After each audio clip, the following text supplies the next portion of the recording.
6 meses después, me di cuenta de que divorciarme de mi esposo fue un gran error. Esta es mi historia, y espero que otros puedan aprender de ella. Si pudiera darle algún consejo a alguien sobre el divorcio, sería este: no lo hagas a menos que haya una razón seria, como abuso o amenazas. En mi caso, no hubo abuso. Estuvimos casados durante 8 años, la mayoría buenos, y tuvimos 4 hijos. Las cosas empezaron a cambiar alrededor del 5.º año, cuando recibí un ascenso en el trabajo. De repente, sentí que mi esposo me estaba deteniendo de lograr más éxito y vivir una vida mejor. No teníamos mucho dinero, pero con mi ascenso, ganaba más que él. Yo trabajaba más horas, mientras que sus horas de trabajo se redujeron. Así que él estaba más tiempo en casa. Empecé a resentirlo por quedarse en casa, especialmente porque él pasaba tiempo con nuestros hijos. Cuando yo llegaba a casa la mayoría de las noches, los niños ya estaban preparándose para dormir o ya estaban dormidos. Pronto empecé a notar pequeñas cosas en casa que no se hacían. A veces los platos no estaban lavados o los niños aún no habían comido, y me enojaba con él por eso. No importaba lo que fuera, simplemente estaba enojada. Él seguía pidiéndome perdón y decía que lo intentaría más, pero admitió que estar tanto tiempo en casa era difícil. Eso solo me enojó más. Durante los siguientes 2 años, las cosas empeoraron. Mis largas horas de trabajo no cambiaron y su situación laboral seguía siendo inestable. Cuando tenía la oportunidad de trabajar más horas, me quejaba de que no era conveniente para mi horario, pero cuando trabajaba menos horas, me quejaba de que no ganaba lo suficiente. Cuando él señalaba la contradicción, le decía que lo resolviera. Sabía que estas cosas lo lastimaban, pero no me importaba. Con el tiempo, me fui distanciando más de él y nuestra relación seguía cayendo a pedazos. Si mi esposo no quería sentirse herido, pensaba que al menos debería intentar hacerme feliz. Usé esa excusa para justificar el comenzar una conexión con otro hombre en el trabajo. Al principio pensaba que solo era un amigo, pero hablar en el trabajo llevó a enviarnos mensajes de texto en casa, lo que se convirtió en compartir fotos y videos. Eventualmente, estaba buscando maneras de pasar tiempo a solas con él. Sabía que estaba mal, pero me hacía sentir viva de una manera que no había sentido en años. Estaba cansada de ser infeliz y me convencí de que lo estaba haciendo por mí. El peor momento llegó una noche cuando llegué a casa a una hora decente y mi esposo había limpiado toda la casa, cocinado la cena para la familia y elegido una película para ver juntos. Un par de años atrás, eso me hubiera hecho muy feliz, pero esa noche, ni siquiera pude mirarlo. Hice como si estuviera enferma y pasé el resto de la noche en la cama. Él se quedó esperando por mí, me checó, e incluso me preparó otra comida y la llevó a la cama. En lugar de sentirme agradecida, me sentí terrible, y luego enojada con él por hacerme sentir culpable. Al final de la noche, estaba enviando mensajes al otro hombre de nuevo. En los siguientes meses, sin importar lo que mi esposo hiciera, siempre encontraba una razón para enojarme con él. Incluso su respiración me parecía irritante algunos días. Cuando él se enojaba por la forma en que lo trataba, yo lo empujaba aún más hasta que finalmente perdía los estribos. Después de la mayoría de nuestras discusiones, él terminaba pidiéndome perdón por lo que yo decía que había hecho mal, aunque fuera válido o no. Nunca me disculpaba con mi esposo. En cambio, usualmente encontraba maneras de hacerlo sentir aún peor. Estaba convencida de que tenía razón, y eso era lo único que me importaba. Cuando descubrió sobre mi relación con el otro hombre, lo destrozó. Verlo tratando de contener las lágrimas me dolió profundamente, pero me negué a dejar que lo viera. En su punto más bajo, elegí ese momento para decirle que quería el divorcio. Casi pude sentir cómo se rompía su corazón. Me rogó que lo reconsiderara, diciendo que podríamos arreglarlo juntos, pero yo no estaba interesada en salvar nuestro matrimonio. Terminé por cortar casi todo con el otro hombre, pero solo porque sabía que podría recuperarlo si quisiera. Mi esposo seguía intentando mejorar las cosas, y de vez en cuando reconocía sus esfuerzos, pero la mayor parte del tiempo seguía siendo horrible con él, buscando razones para criticarlo por cualquier cosa.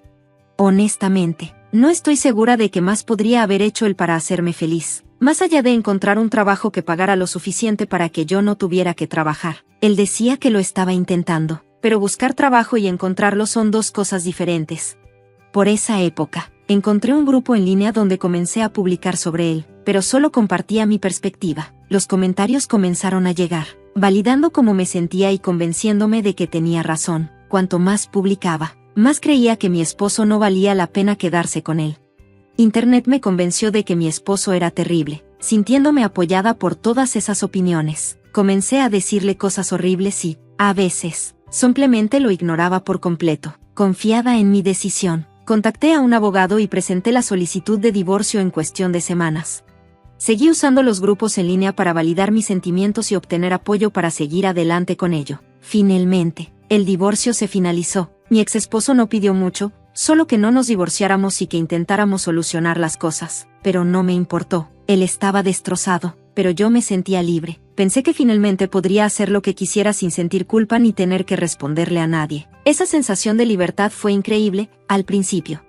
No duró mucho. Dentro de un mes después de que él se mudó, me perdí el día de la basura 3 veces. Los platos se acumularon en el fregadero y la ropa se quedó tanto tiempo sin lavar que tuve que oler la ropa para ver si podía volver a usarla. Además de eso, mis hijos estaban miserables. Mi hija mayor había visto algunos de los mensajes entre el otro hombre y yo meses antes, y sabía que su papá aún quería intentar solucionar las cosas. Dejó de hablarme, excepto para decirme que quería irse a la casa de su papá. Los demás niños siguieron su ejemplo y me dijeron que también querían vivir con él. Intenté hacerlos felices comprándoles juguetes todo el tiempo, pero la alegría solo duraba unos minutos. Me di cuenta de que no estaba mejorando las cosas para ellos, ni para mí. Estar sola fue más difícil de lo que esperaba. Ya no podía mantener todas las horas extra en el trabajo, así que comencé a llamarle a mi exesposo para que cuidara a los niños. Él siempre venía tan pronto como podía y me preguntaba si necesitaba algo. Cuando llegaba a casa, a menudo encontraba los platos lavados, la ropa doblada e incluso la cena preparada. Nunca se quedaba mucho tiempo después de que yo llegaba. Solo me decía que lo llamara si necesitaba algo y luego se iba. Una noche, incluso sacó la basura por mí porque era noche de basura y yo la había olvidado otra vez. Siempre se veía tan triste cuando llegaba el momento de irse. Unos meses después, mis amigas me convencieron de salir a una cita. Solo fue cena y una película, y al principio me sentí emocionada y esperanzada, pero durante la cena, comencé a sentir una abrumadora sensación de culpa. Fue tan fuerte que ni siquiera pude ir a la película después. Una semana después y 1.000.000 de lágrimas más tarde, me encontré en la oficina de una terapeuta. Le conté todo, comenzando con el ascenso que había recibido en el trabajo. Para mi sorpresa, ella no estuvo de acuerdo conmigo ni con el consejo que había recibido en línea de divorciarme de mi esposo. Empecé a verla 2 o 3 veces por semana. Al principio, traté de demostrar que tenía razón, pero mientras más hablábamos, más me daba cuenta de lo equivocada que había estado. Fue devastador. No creo haber llorado tanto en mi vida como durante ese primer mes de terapia. Después de gastar alrededor de 2,000 pesos en terapia, aprendí que, aunque mi exesposo tenía sus defectos, los míos eran mucho peores. Había hecho y dicho tantas cosas horribles. Honestamente, si yo fuera él, no querría estar conmigo. Sin embargo, él seguía aquí. Recordé cómo me rogó durante la reunión con el abogado que no siguiéramos con el divorcio. Pero lo hice, y después incluso me jacté en línea de lo bien que me sentía. Estaba equivocada. Hace un par de semanas, salí a hablar con mi exesposo mientras se iba. Le pregunté si podíamos volver a estar juntos. Cuando me miró, sus ojos estaban llenos de lágrimas, y algunas cayeron por sus mejillas. Me dijo que no sabía si podría. Dijo que el dolor que le causé fue demasiado durante demasiado tiempo, y tenía miedo de que si volvíamos a estar juntos, yo pudiera lastimarlo de la misma manera otra vez. Me dijo que siempre había esperado que me diera cuenta de cuánto me amaba y que dejara lo que estaba haciendo, justo hasta el momento en que firmé los papeles del divorcio. Dijo que el momento en que los firmé y dejé escapar un gran suspiro de alivio, fue lo que más le dolió. Ahora no sabe si podrá confiar en mí de nuevo. No lo culpo. Mirando atrás, veo que destruí a un hombre que realmente era un gran esposo. Le quité un gran padre a mis hijos al destruir nuestro hogar. Pedí el divorcio, pensando que me traería felicidad y libertad, pero en lugar de eso, paso mi tiempo libre sola en casa o sentada en el sillón de la terapeuta. Por favor, no tomen a la ligera los consejos sobre el divorcio, ya sea de este sitio o de cualquier otro. Si su matrimonio está pasando por dificultades, mírense a ustedes mismos primero y vean si hay cambios que pueden hacer. Este consejo es tanto para hombres como para mujeres. Divorciarse no es divertido. Estar divorciado no es divertido. Y ver a tu esposo roto y a tus hijos infelices por tus acciones es lo más doloroso que puedo imaginar. Les deseo lo mejor a todos y espero que le den a su matrimonio una segunda oportunidad.